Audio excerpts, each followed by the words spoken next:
내 영혼아 여호와를 송축하라. 여호와 나의 하나님이여, 주는 심히 위대하시며 존귀와 권위로 옷 입으셨나이다. 여호와여, 주께서 하신 일이 어찌 그리 많은지요. 주께서 지혜로 그들을 다 지으셨으니 주께서 지으신 것들이 땅에 가득하니이다. 내 영혼아 여호와를 송축하라. 아멘.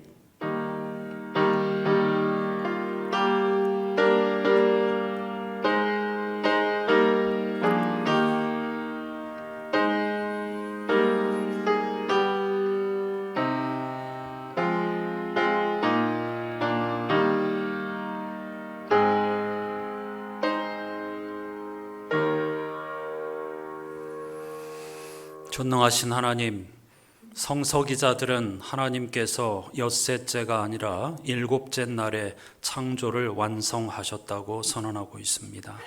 안식이 하나님의 창조의 일부였다는 사실을 고백하고 있는 것입니다. 우리도 하나님의 형상대로 지음받았기 때문에 한 주간의 첫날을 안식하면서 새로운 영적 에너지, 육체적인 회복의 은총을 입고 하나님께서 인간과 역사와 온 세상에 하신 일이 어찌 그리 크시고 지혜로우신지요라고 찬양하면서 한 주간을 시작하는 줄로 믿습니다. 하늘나라 시민다운 삶이라고 하는 것은 이처럼 주의를 소중히 여기며 쉼이 하나님의 창조의 일부분이라는 사실을 기억하게 도와주시고 진정한 안식과 쉼의 의미를 날마다 경험하는 우리들이 될 수 있도록 인도해 주시옵소서. 예수 그리스도의 이름으로 간절히 기원하옵나이다. 아멘.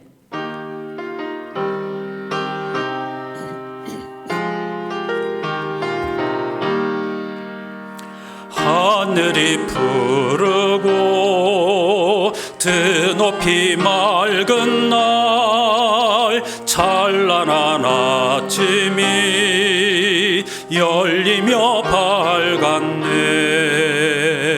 주 앞에 나가 그 이름 부르면 지은 죄 많아도 용서해 주시리. 주 말씀 들으며 가슴을 여는 날, 기쁨의 파도가 밀려와 닿네.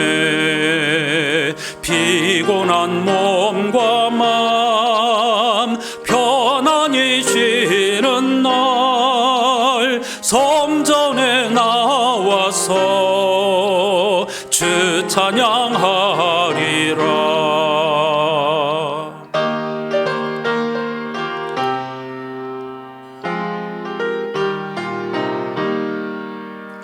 걱정과 근심이 없어진 좋은 날, 새로운 희망이 솟구쳐 오르네. 생명의 양식을 땅에서 맛보면 하늘의 은총을 넘치게 주시리. 자리에 앉으셔서 오늘 예배의 주제를 따른 공동기도를 한 마음으로 드리십시다. 영원하신 하나님, 주님은 위대하신 아버지이며 인류를 창조하신 분입니다. 주님의 광대하심과 자비로우심으로 인하여 나는 주님을 사랑합니다. 내가 너무나 작아서 불안이 내게 엄습할 때 주님은 위대하십니다. 내가 스스로를 지킬 수 없고 두려울 때에 주님은 강하십니다. 내 앞에 있는 위기와 죽음이 보일 때에 주님은 생명입니다. 그러므로 나는 왜소하지 않습니다.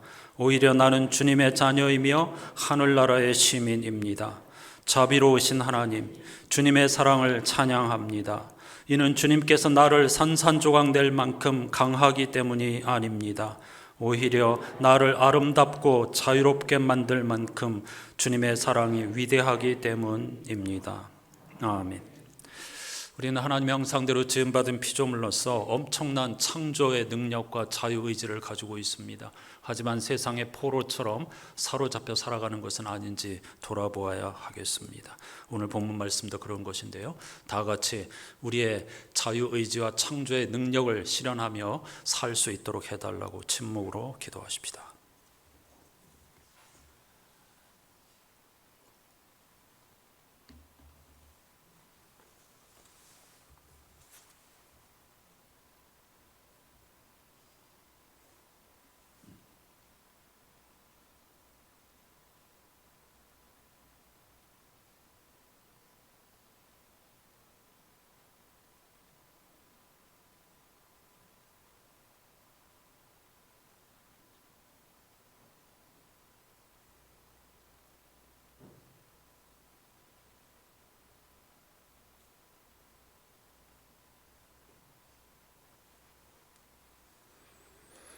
세상의 힘에 두려워하는 자들을 향한 주님의 말씀이 여기 있습니다. 주께 피하는 자를 위하여 인생 앞에 베푸신 은혜가 어찌 그리 큰지요. 너희 모든 성도들아 여호와를 사랑하라. 여호와를 바라는 너희들아 강하고 담대하라. 아멘.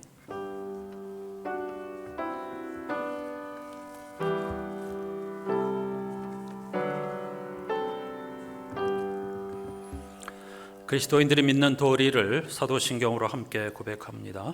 나는 전능하신 아버지 하나님 천지의 창조주를 믿습니다. 나는 그의 유일하신 아들 우리 주 예수 그리스도를 믿습니다. 그는 성령으로 잉태되어 동정녀 마리아에게서 나시고 본디오 빌라도에게 고난을 받아 십자가에 못 박혀 죽으시고 장사된 지 사흘 만에 죽은 자 가운데서 다시 살아나셨으며 하늘에 오르시어 전능하신 아버지 하나님 우편에 앉아 계시다가 거기로부터 살아있는 자와 죽은 자를 심판하러 오십니다. 나는 성령을 믿으며 거룩한 공교회와 성도의 교제와 죄를 용서받는 것과 몸의 부활과 영생을 믿습니다. 아멘. 이번 주 성서일갑회에 포함된 시편 105편 말씀을 교독하십시다. 여호와께 감사하고 그의 이름을 불러 아뢰며 그가 하는 일을 만민 중에 알게 할지어다.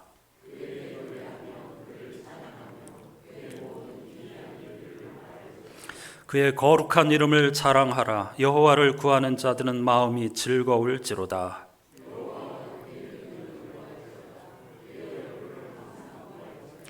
그의 종 아브라함의 후손 곧 택하신 야곱의 자손 너희는 그가 행하신 기적과 그의 이적과 그의 입의 판단을 기억할지어다.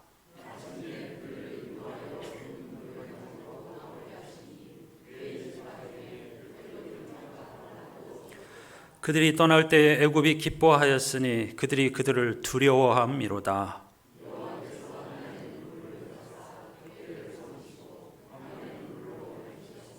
그들이 구한즉 메추라기를 가져오시고 또 하늘의 양식으로 그들을 만족하게 하셨도다.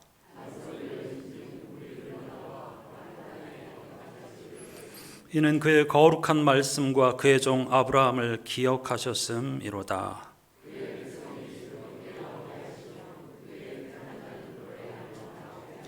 여러 나라의 땅을 그들에게 주시며 민족들이 수고한 것을 소유로 가지게 하셨으니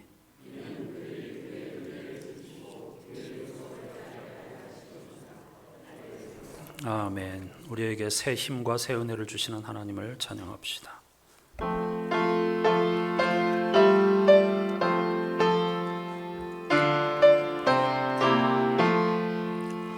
나의 믿음 약할 때에 주가 붙드네.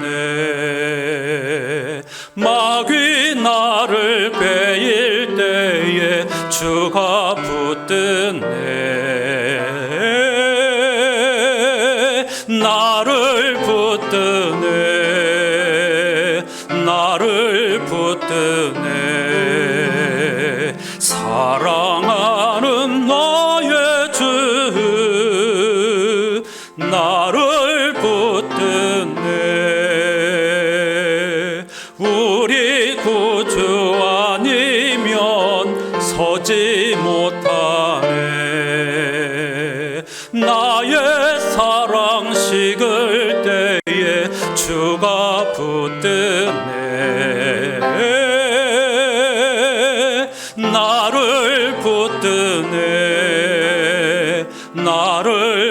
붙드네.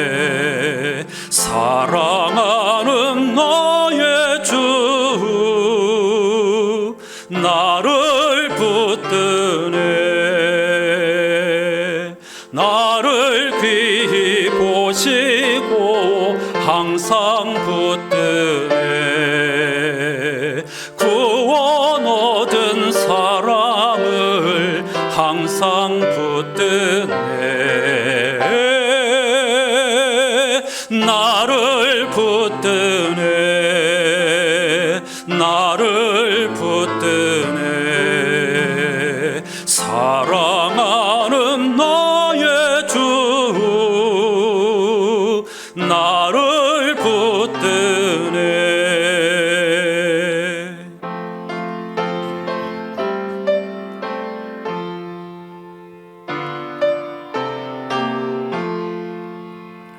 나의 영혼 약할 때에 주가 붙드네.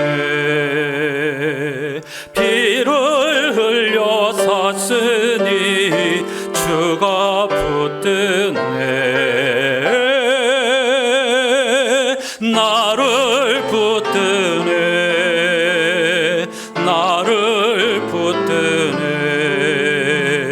사랑하는 나의 주 나를 붙드네.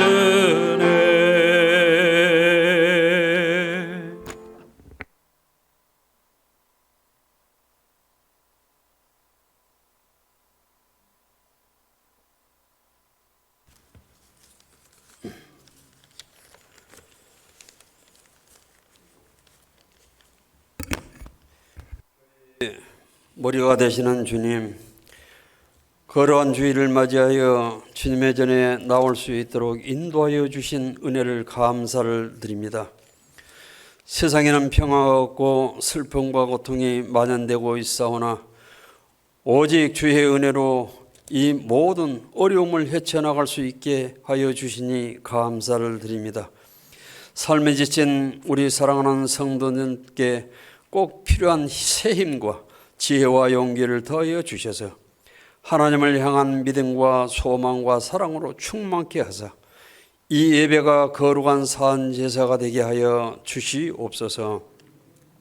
죄인들을 위하여 낮고 천한 자를 찾아오신 주님, 주님은 겸손과 섬기는 삶의 본이 되셨사오나 저희는 스스로를 높이고 섬김을 받는 일을 더욱 좋아했습니다. 주님의 겸손을 배우게 하시고 섬기는 자로서 삶을 살게 하여 주시옵소서. 저희로 그리스도의 몸된 교회의 지체가 되게 하셨사오니 믿음의 분량에 따라 지혜롭게 봉사하게 하옵소서. 언제나 하나님의 선하시고 온전하신 뜻이 무엇인지 분별하여 저희 뜻이 아닌 주님의 뜻으로 봉사하게 하옵소서. 각자의 하나님이 주신 은사로 맡은 바 직분을 잘 감당하여 이 추수의 계절에 교회를 섬기는 귀한 모습이 넘쳐나게 하시고 열매 맺는 신앙이 되게 하여 주옵소서. 주여, 우리 사랑하는 성도들 가운데 여러 가지 질고로 고통 중에 있습니다. 사람은 할 수 없으되 하나님은 그렇지 아니하니 하나님은 모든 것을 다 하실 수 있느니라 하셨사오니 하나님의 사랑하는 자녀들이 오니 주여 저들을 외면하지 마시고 그들의 부르짖음에 응답으로 역사하여 주옵소서. 주여, 이번 주간에는 우리의 고유 명절 중추절입니다.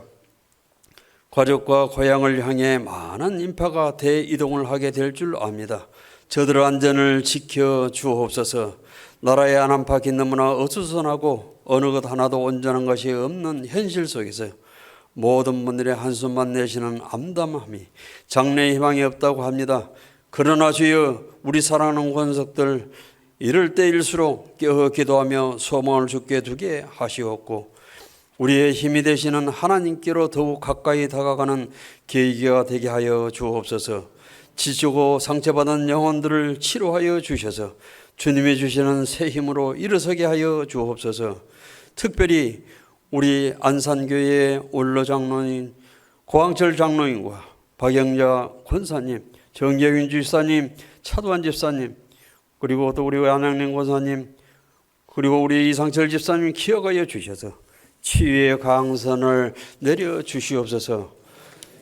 저희들은 연약하여 소원이 드디어 이루어지면 실망과 좌절할 수밖에 없는 연약한 저희들입니다. 주여 저들의 소원을 속히 이루어 주옵소서. 세상에 안식이 없고 슬픔뿐이지만 이 시간 하나님의 신령한 은혜로 충만케 하셔서 기쁨과 만족으로 넘치게 하여 주옵소서. 오늘도 말씀을 전하실 목사님께 성령의 두루마기를 입혀주셔서 피곤치 않게 하시고 성령의 능력의 말씀으로 역사하여 주셔서 모두가 아멘하여 하나님 아버지께 영광을 올려드리는 이 시간이 되게 하여 주옵소서. 예배를 위하여 봉사하는 손길들에게 주님의 신령한 복으로 충만케 하옵소서. 예배의 시종을 주님께 의탁하오며 예수 그리스도의 존귀하신 이름으로 간절히 기도드리옵나이다. 아멘.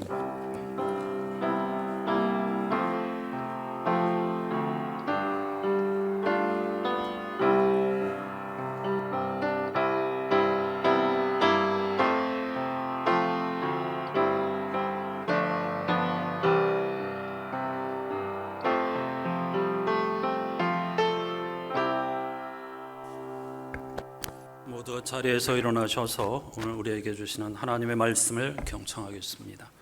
창조절 네 번째 주일에 주시는 하나님의 말씀은 신약성서 빌립보서 1장 27절과 28절입니다. 공동 번역 개정으로 읽겠습니다. 여러분은 그리스도의 복음을 받은 사람다운 생활을 하십시오. 그리고 내가 여러분을 찾아가서 만나게 되든지 이렇게 떨어져 있든지 간에 나는 여러분이 복음의 교리를 위하여 한마음 한뜻으로 굳게 서서 분투 노력하며 반대자들이 무슨 짓을 하더라도 조금 더 겁내지 않는다는 소식을 듣고 싶습니다. 그러한 용기가 그들에게는 멸망의 징조가 되고 여러분에게는 구원의 징조가 될 것입니다. 구원은 하느님께서 주시는 것입니다. 아멘. 자리에 앉으시기 바랍니다. 오늘 예배의 주제를 따라 함께할 찬양은 하루를 살아도 하나님 나라 시민다운 삶이 무엇인가, 이 찬양으로 함께 다짐하십시다.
그리스도인이라는 이름은 가지고 있지만 세상의 가치에 노예가 되고 휘둘리며 두려워 떨며 살아가는 우리들을 향해 영혼의 죽비와 같은 가사의 찬양이라고 하지 않을 수 없습니다. 찬양을 거듭 반복 들으면서 참 많은 부끄러움 그리고 새로운 기도를 드리지 않을 수가 없었습니다. 항상 기뻐하라, 쉬지 말고 기도하라, 범사에 감사하라. 이것이 바로 천국 시민을 향한 하나님의 뜻이다. 이 말씀을 기억하면서 복음에 어울리는 삶을 살아가는 저와 여러분이 되시기를 주님의 이름으로 축복합니다. 빌립보서는 옥중서신으로서 바울이 말년에 쓴 편지 가운데 하나입니다. 그래서인지 바울의 간절함과 비장한 마음이 곳곳에서 드러납니다. 바울은 빌립보 교회 공동체를 향하여 은혜와 평화가 있기를 비는 인사에 이어 지금까지 그가 복음을 전하는 일에 그 어느 교회보다도 물심양면으로 함께 해준 것에 대한 감사의 인사를 전하고 있습니다. 그리고 비록 자신이 현재 감옥에 갇혀 있지만 그것이 도리어 복음 전파에 도움이 될 것을 확신하면서 다음과 같이 고백합니다. 나의 간절한 기대와 희망은 내가 무슨 일에나 부끄러움을 당하지 않고 늘 그러했듯이 지금도 큰 용기를 가지고 살든지 죽든지 나의 생활을 통틀어 그리스도의 영광을 드러내는 것입니다. 그리고 빌립보 교우들에게도 다음과 같이 당부합니다. 제가 공동번역 개정으로 읽었는데 새 번역으로 함께 27절과 28절 말씀을 읽어보십시다. 여러분은 오로지 그리스도의 복음에 합당하게 생활하십시오. 그리하여 내가 가서 여러분을 만나든지 떠나 있든지 여러분이 한 정신으로 굳게 서서 한 마음으로 복음의 신앙을 위하여 함께 싸우며 또한 어떤 일에서도 대적하는 자들을 두려워하지 않는다는 소식이 나에게 들려오기를 바랍니다. 이것이 그들에게는 멸망의 징조이고 여러분에게는 구원의 징조입니다. 이것은 하나님께서 하시는 일입니다. 아멘. 어떻습니까? 바울의 비장함이 느껴지시는지요? 바울은 빌립보 교우들을 향하여 그리스도의 복음에 합당하게 생활하라고 당부하고 있습니다. 그리스도의 복음에 합당하게 생활하라는 문장을 직역하면 하늘나라 시민답게 살아야 한다는 부탁입니다. 그리고 그것을 좀 더 구체적으로 한 마음으로 뭉쳐서 대적하는 자들을 두려워하지 말고 힘써 싸우라고 권하고 있습니다. 마치 전쟁터의 최전선에서 군사들을 지휘하는 장군처럼 보입니다. 여기서 바울이 말하는 대적자들이란 영혼과 육체의 이원론을 주장하는 영지주의자들과 할례를 추종하는 율법주의자들을 의미합니다. 초기 교회 성도들은 정치적으로는 로마 제국의 압제에, 종교적으로는 유대 당국자들의 압제에 시달리는 소수 종파 약자들이었습니다. 그런데 바울은 이렇게 연약한 형편에 있는 자들을 향하여 비교할 수 없는 엄청난 권력과 힘을 가지고 있는 대적자들에게 기죽지 말고 힘써 싸우라고 독려하고 있는 것이지요. 그 이유가 무엇일까요? 바울이 스스로 고백했듯이 그가 유대인 중에 유대인이었다는 사실에 주목해야 합니다. 그에게는 누구보다도 유대 사상의 정신이 흐르고 있었다는 뜻입니다. 유대 사상은 기독교 사상의 뿌리와 같습니다. 따라서 우리는 현대인의 시각으로 변질된 기독교 교리가 아닌 성서가 우리에게 본디 말하려고 하는 바가 무엇인지 끊임없이 묻고 행동해야 합니다. 이를 위해 먼저 성서가 도대체 어떤 장르에 속하는 책인가를 분명히 알아야 합니다. 성서는 역사를 포함하고 있지만 역사책이 아닙니다. 역사책은 세상에 무슨 일이 있었는가라는 질문에 답하는 책이죠. 성서는 창조 이야기를 다루고 있지만 과학이나 신화도 아닙니다. 과학과 신화는 그것이 어떻게 생겨났는가에 답하는 책이죠. 그럼 역사책도 아니고 과학책도 아니고 신화도 아니라면 성서는 어떤 책인가? 성서는 처음부터 끝까지 인간은 어떻게 살아야 하는가라는 물음에 답하는 책입니다.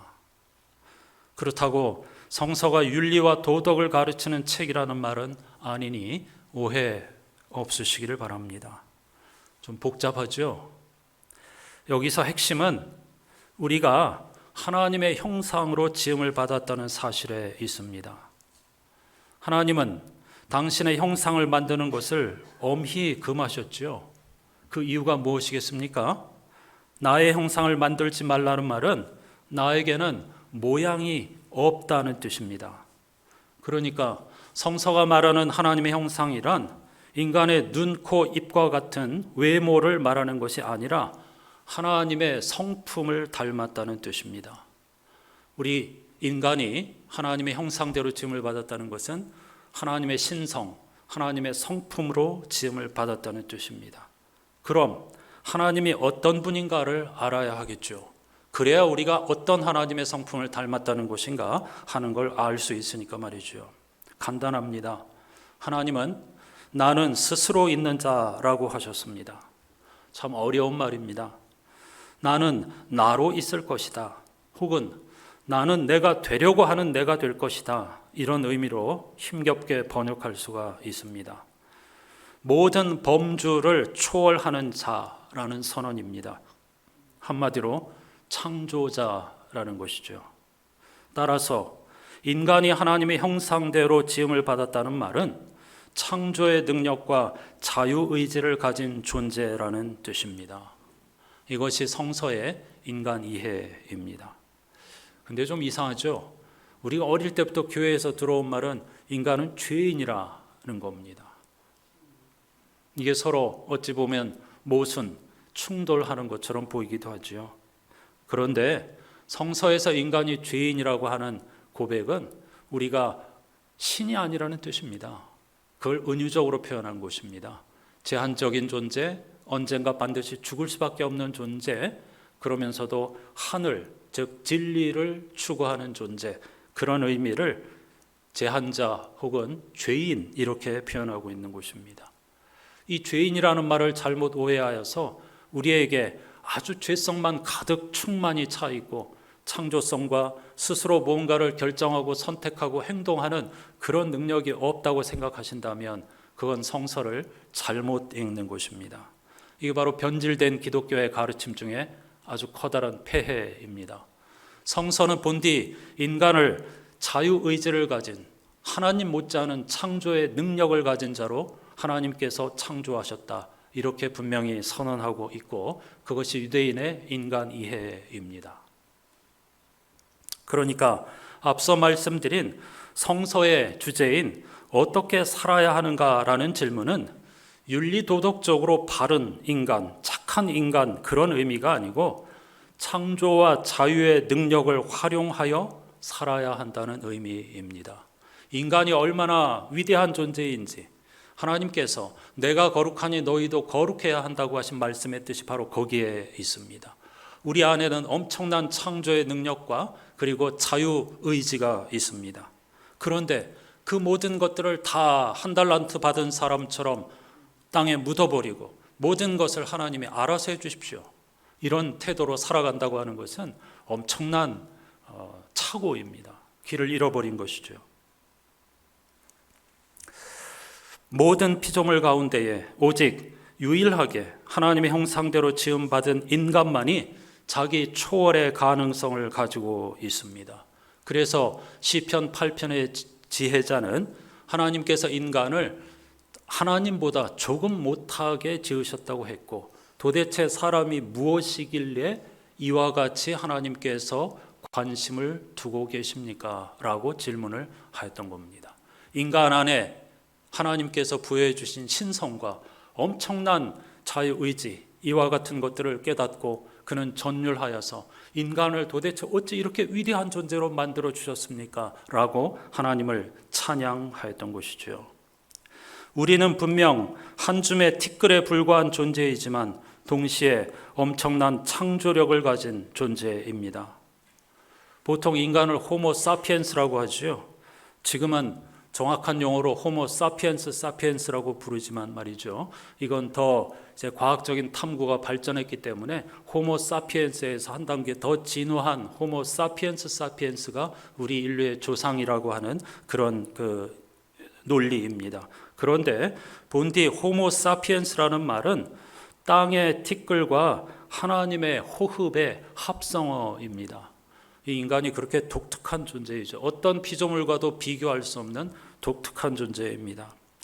이 호모 사피엔스, 즉 땅의 티끌과 하나님의 숨결의 합성어라는 단어는 인간에게도 고정된 본질이 없다는 것이고, 인간도 하나님처럼 자신이 무언가 선택할 수 있는 존재라는 그런 능력과 자유의지를 가진 존재라는 엄청난 선언인 것입니다. 물론 이 선택의 자유에는 책임이 따른다는 것도 분명히 짚어야 합니다. 그런데 하나님께서는 우리의 자유의지와 선택을 존중하시고 대신 그에 따른 책임을 지도록 하신다는 사실입니다. 지금 새벽기도와 수요기도의 매일 성경 본문 열왕기상인데요. 그 중에 앞부분에 보면 솔로몬이 성전을 짓는 이야기가 있습니다. 하나님은 당연히 사람들의 손으로 지은 집을 필요로 하지 않으십니다. 그런데 이스라엘 백성들이 눈에 보이는 왕을 원했듯이 눈에 보이는 하나님의 임재의 상징인 성전을 짓게 해달라고 끝없이 요청했습니다. 하나님은 그런 인간의 요청을 받아들여 주셨습니다. 왕정이라고 하는 제도도 너희들에게 좋을 것이 없지만 결코 성공하지 못할 것이지만 원한다면 한번 그렇게 해보아라. 그러나 그에 따른 책임은 져야 한다. 이렇게 말씀하셨고, 성전도 마찬가지입니다.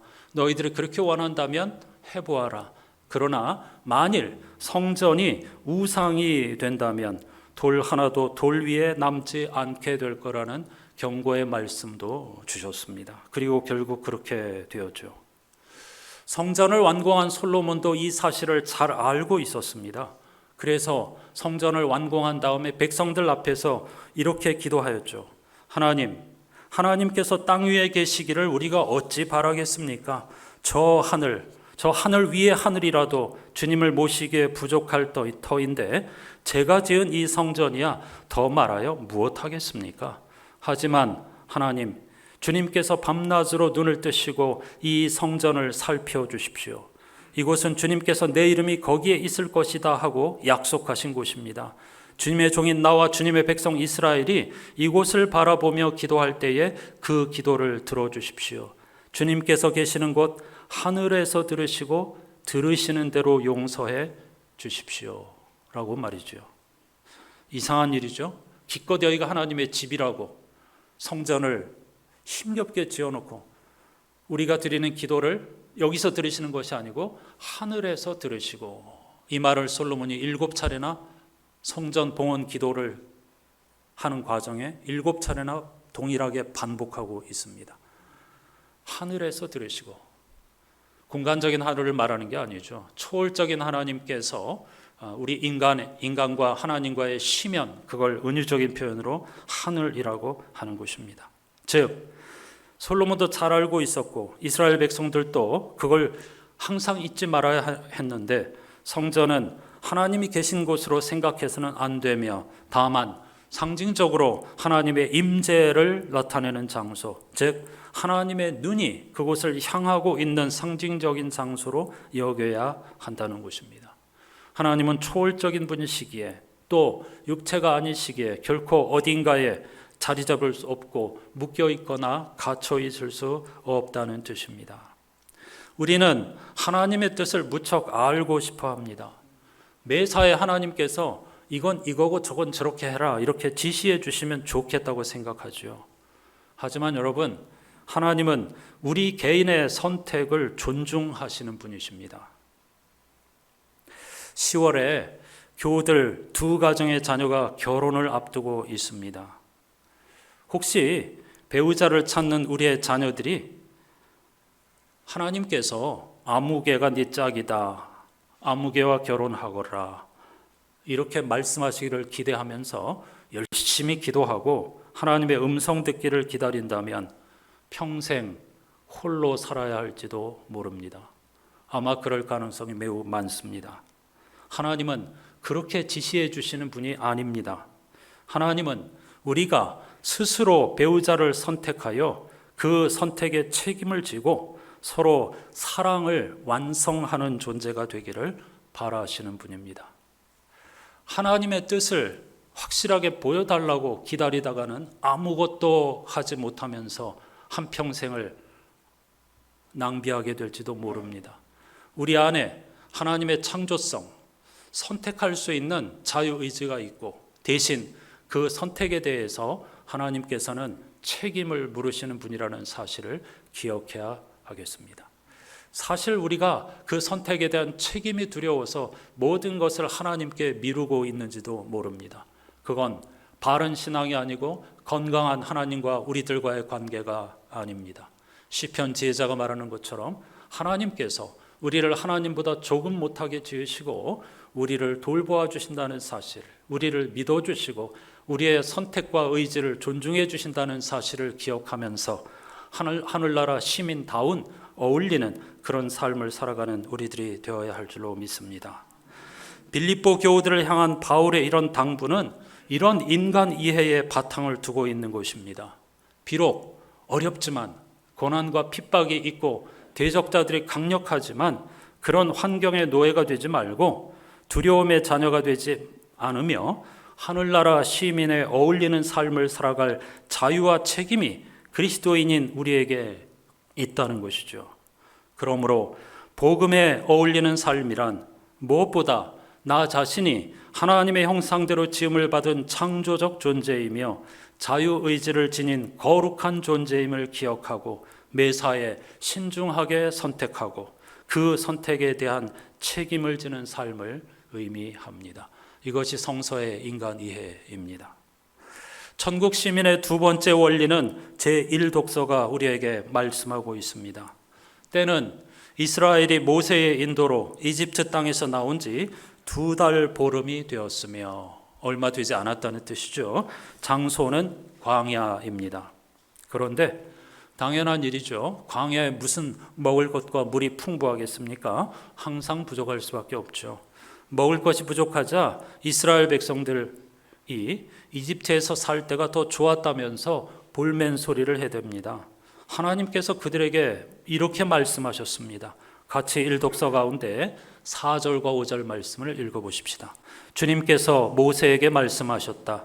너희가 먹을 것을 하늘에서 비처럼 내려줄 터이니 백성이 날마다 나가서 그날 먹을 만큼 거두어들이게 하여라.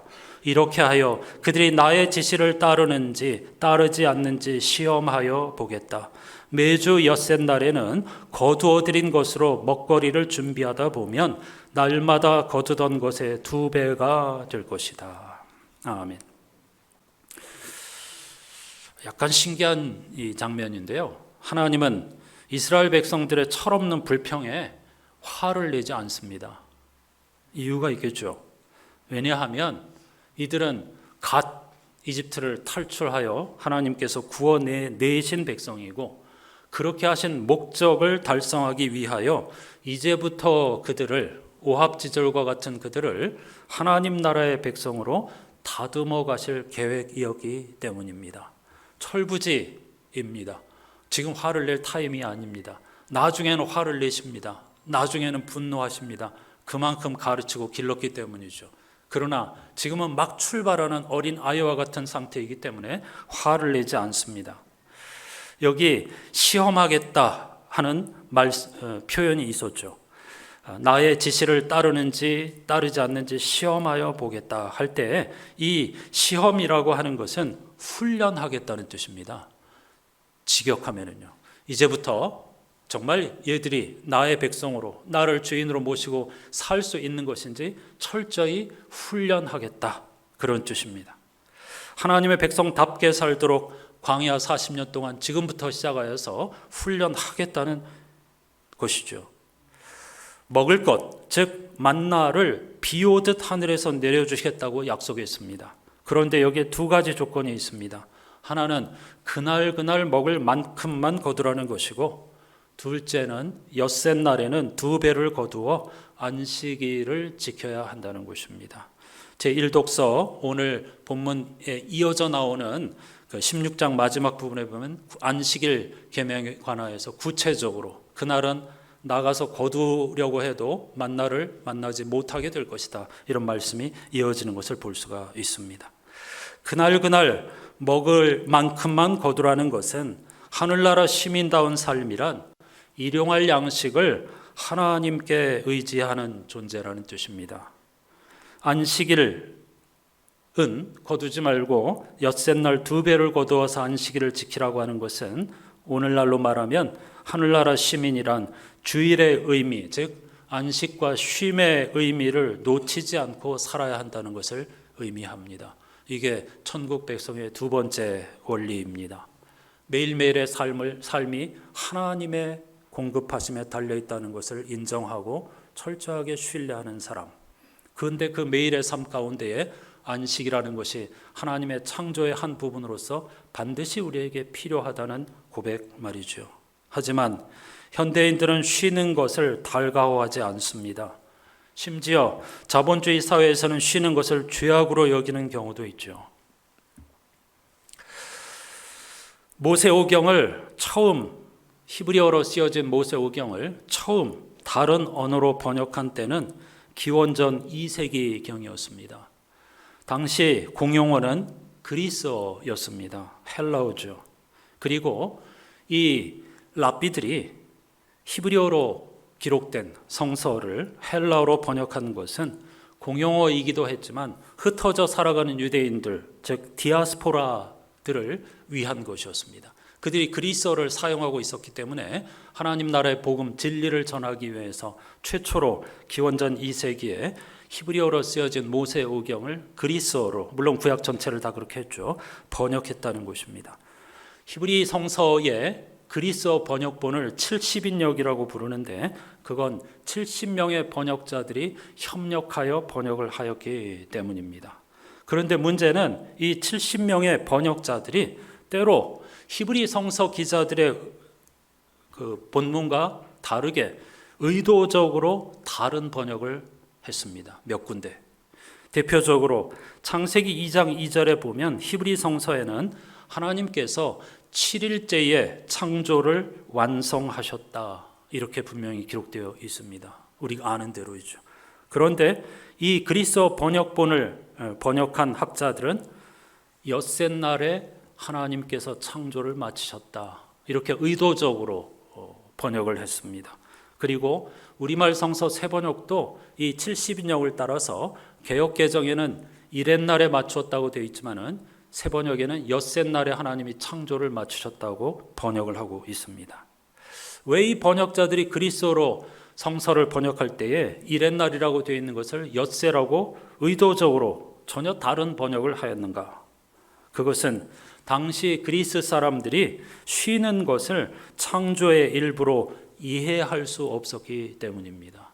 당시 그리스인의 세계관에서는 쉬는 것, 안식, 그 쉬는 시간은 아까운 시간이었습니다. 그 쉬는 시간에 어떻게 뭔가 창조를 할 수 있는가? 쉬는 게 어떻게 무엇을 생산할 수 있는가? 이런 생각에서였죠. 따라서 그들은 도저히 그것을 이해할 수도 없고 받아들일 수도 없었기 때문에 성서 번역자들이 그것을 그들의 눈높이에 맞추어서 하나님께서 엿새 날에 창조를 마치시고 이렛날에 쉬셨다, 이렇게 번역을 한 것입니다. 하지만 성서는 분명히 하나님께서 이레째 되는 날에 창조를 완성하셨다고 선언하고 있습니다. 그 말은 안식이 창조의 일부라는 것입니다. 이게 우리 그리스도인의 세계관입니다. 매우 중요한 것입니다. 안식은 그리스인들은 그래서 당시 안식일을 지키는 유대인들을 게으름뱅이라고 조롱하였습니다. 하지만 사람들을 주일까지 끝없는 노동에 내몰던 강력한 히타이트 제국과 같은 문명은 오래가지 못하고 다 무너지고 말았습니다.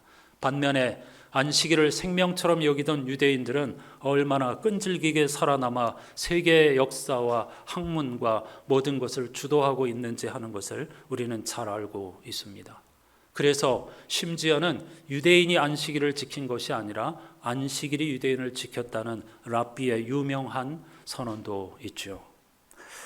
안식이란 우리의 삶, 영혼과 육체를 새롭게 하는 에너지입니다.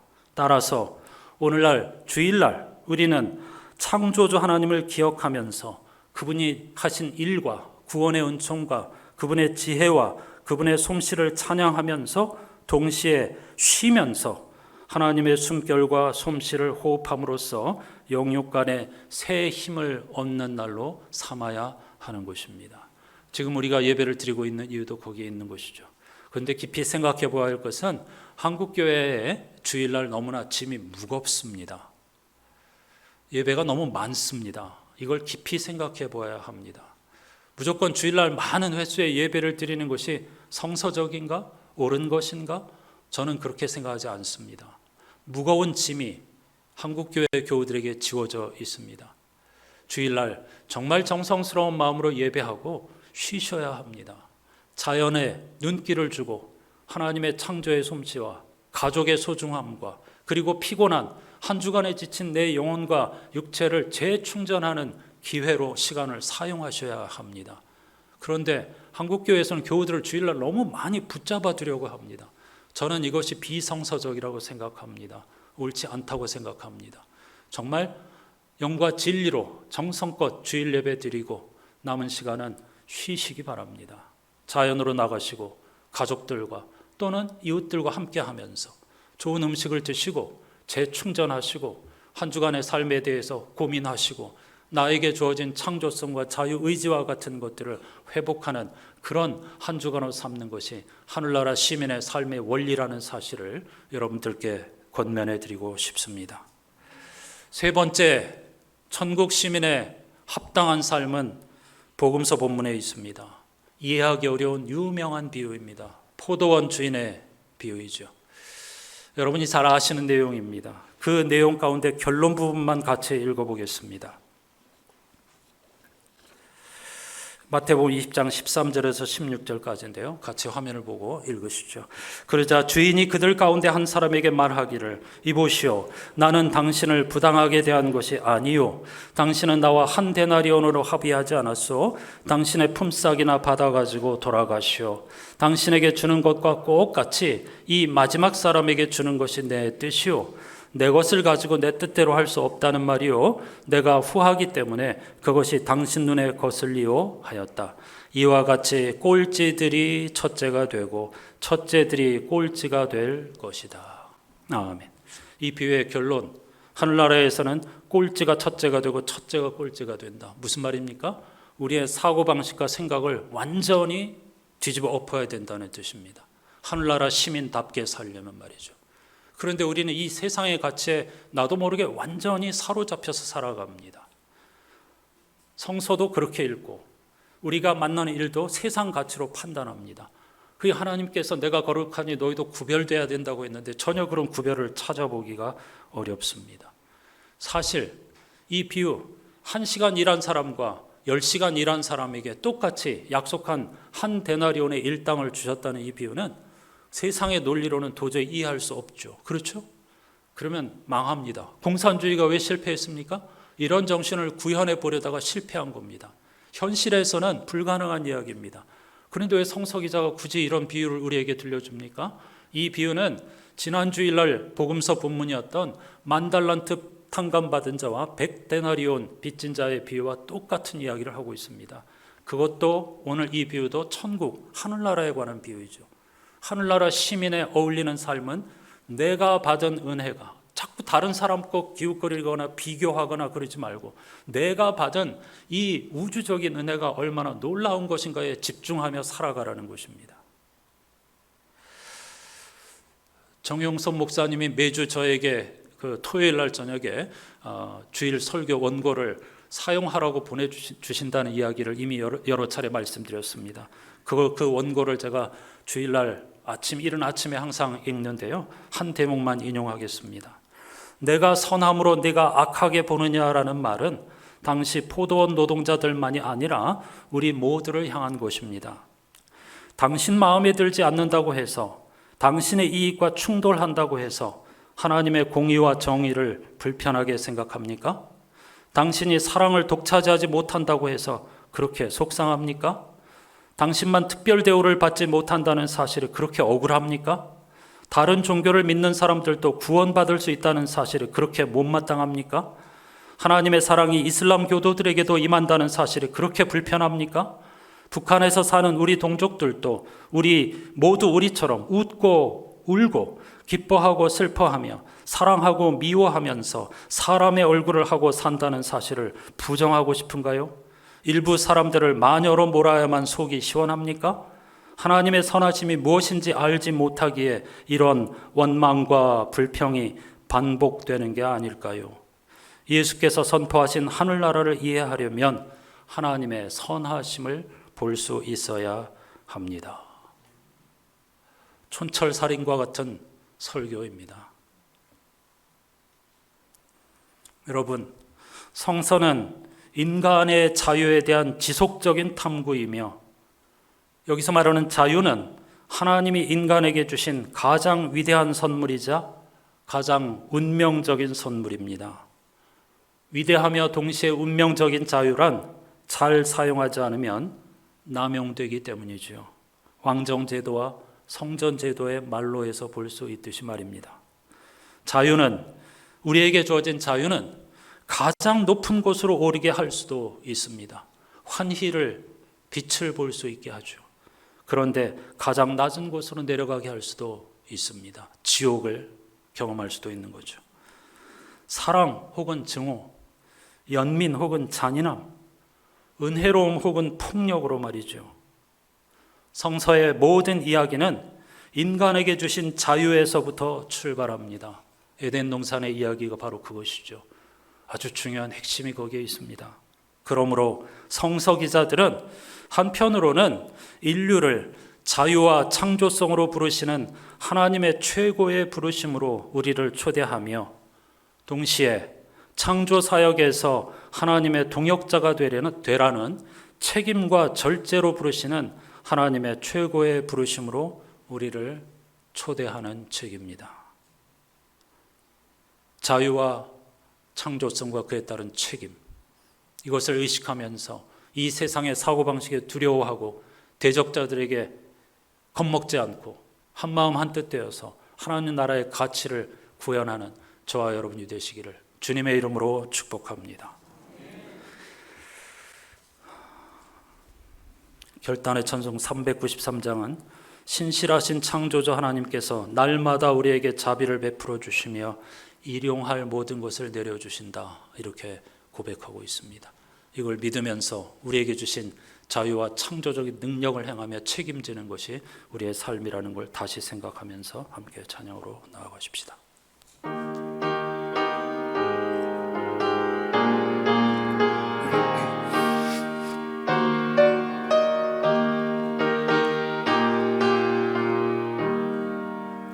오 신실하신 주 내 아버지여, 늘 함께 계시니 두려움없네. 그 사랑 변찮고 날 지키시며 어제나 오늘이 한결같네. 오 신실하신 주, 오 신실하신 주, 날마다 자비를 베푸시며 일용할 모든 것 내려주시니 오 신실하신 주, 나의 구주. 봄철과 또 여름, 가을과 겨울, 해와 달 별들도 다 주의 것. 만물이 주 영광 드러내도다.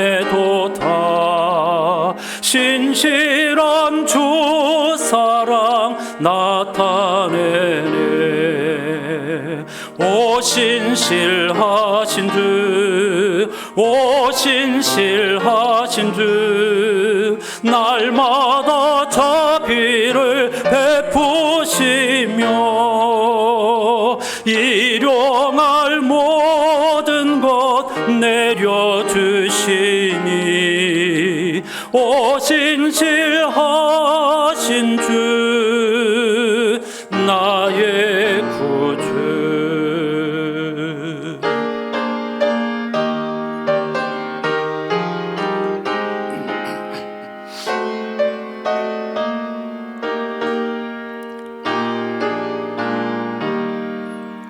내 죄를 사하여 안위하시고 주 친히 오셔서 인도하네.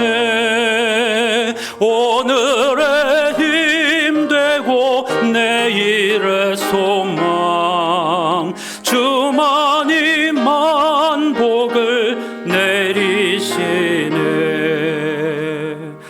오 신실하신 주, 오 신실하신 주, 날마다 자비를 베푸시며 일용할 모든 것 내려주시니, 오 신실하신 주, 나의 구주.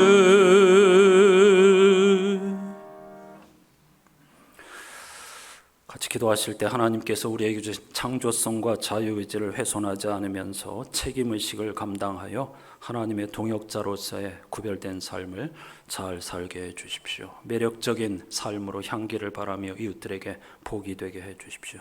하나님 나라 시민답게 살게 해주십시오. 다 같이 기도하십시다.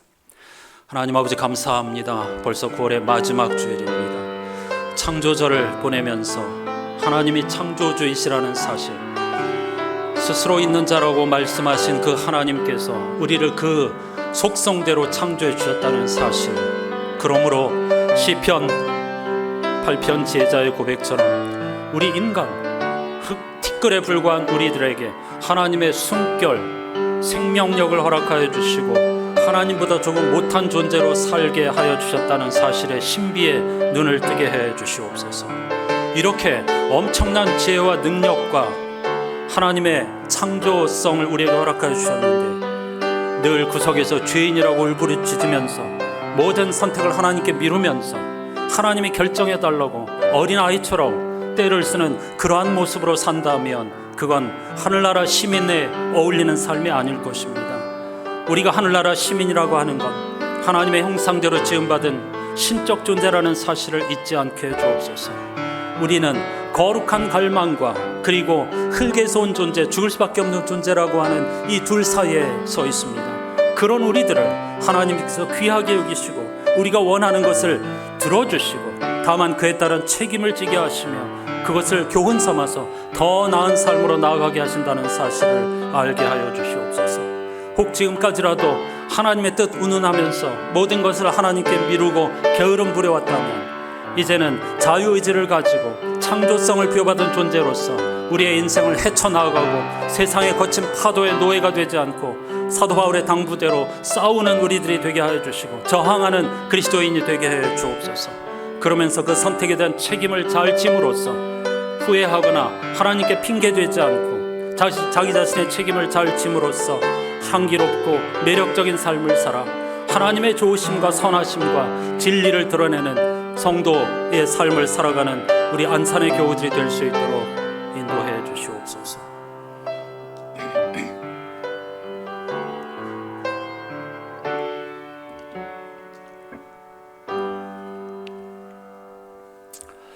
창조주 하나님 감사합니다.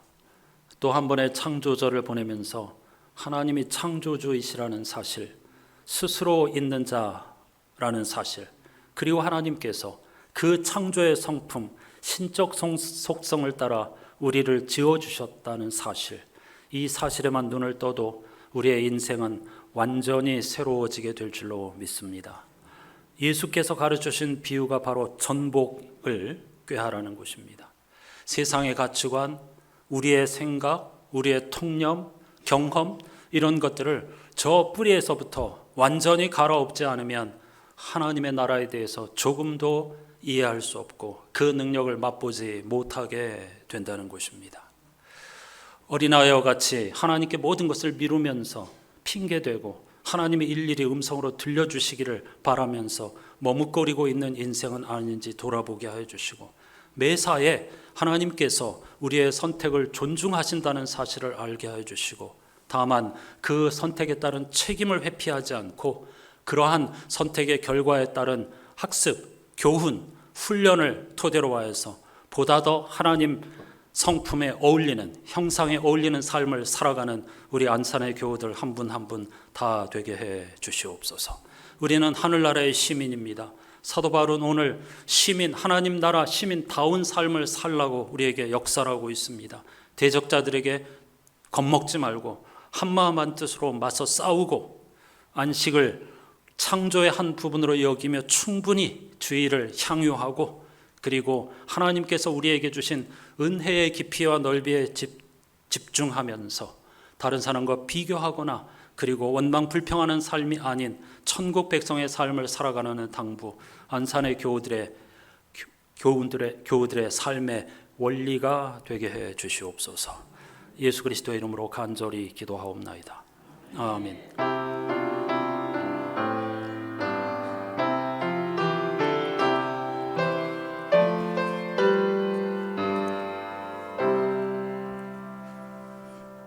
오늘 이렇게 인사하십시다. 하늘나라 시민답게 삽시다. 물론 쉬운 건 아닙니다.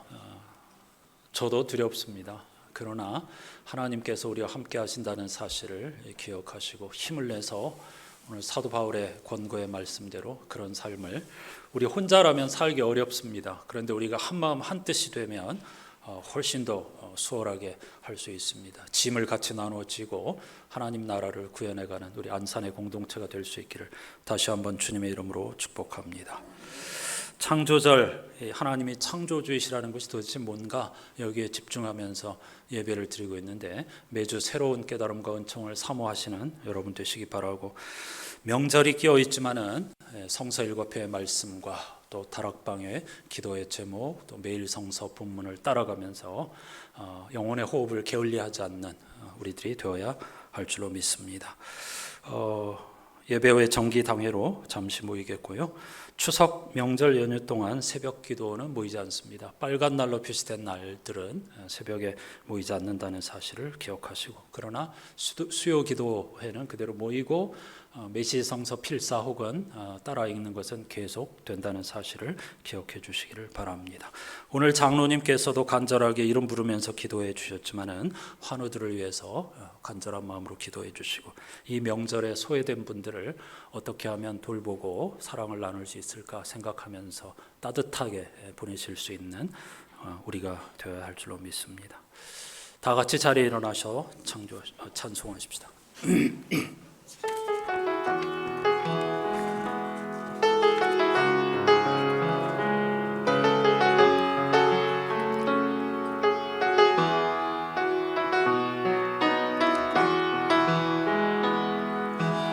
이 세상을 살아가는 동안에 나의 힘을 의지할 수 없으니 기도하고 낙심하지 말 것은 주께서 참 소망이 되심이라. 하나님의 꿈이 나의 비전이 되고 예수님의 성품이 나의 인격이 되고 성령님의 권능이 나의 능력이 되길 원하고 바라고 기도합니다.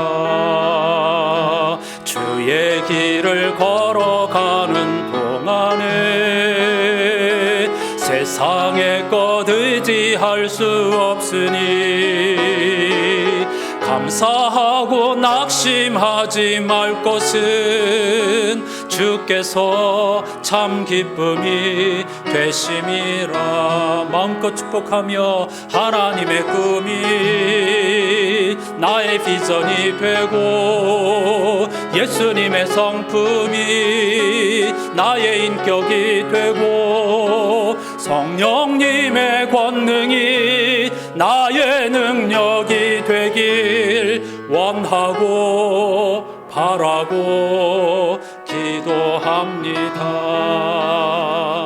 원하고 바라고 기도합니다.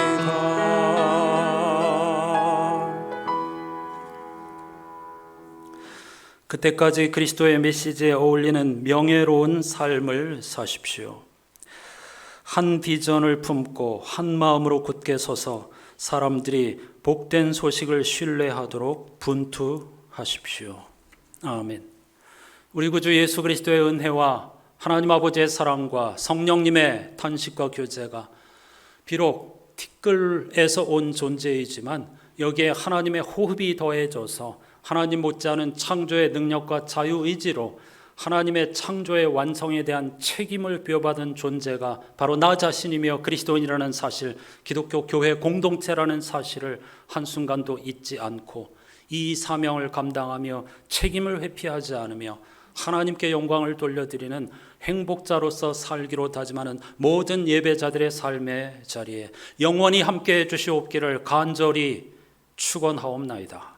아멘.